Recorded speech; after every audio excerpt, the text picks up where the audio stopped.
And then empowered Infernal Rockets, that's not needed. An intermission, we went through and we did that one. Alright guys, we are now done with the tactics of Imonar The Soulhunter. So let's wrap this up a little bit, right?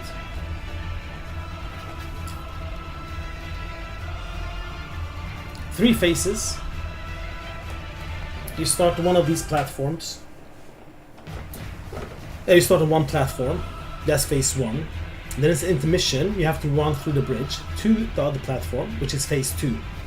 And then the boss jumps back to this platform again, which is phase 3, and everyone needs to run through the bridge again, which is intermission. So you have 3 phases, 2 intermissions.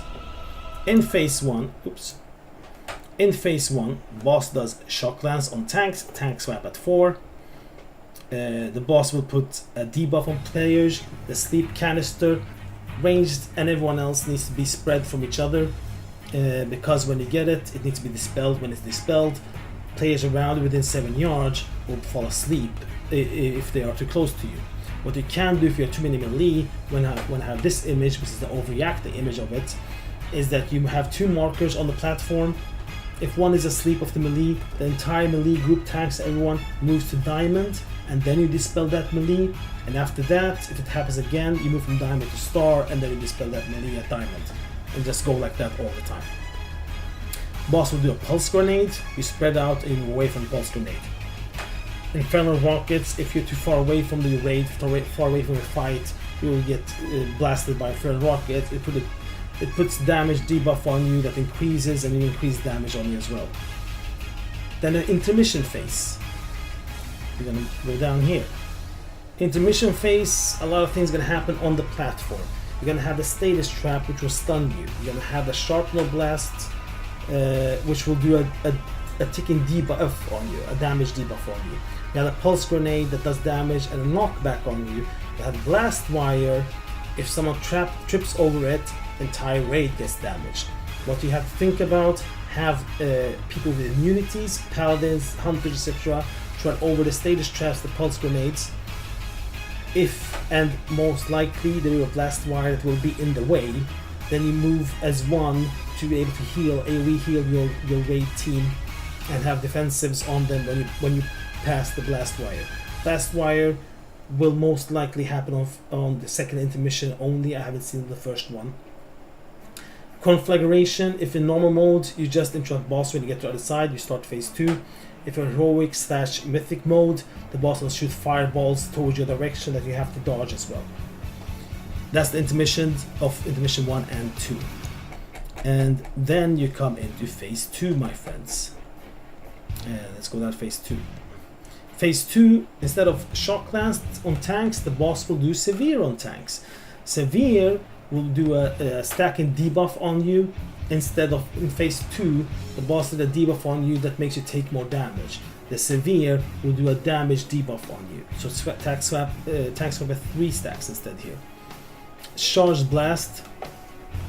The Legion ships that will target you. When it targets you, it develops a big line on the platform. After a while, it blasts that on the entire line. So players in that line will get damage.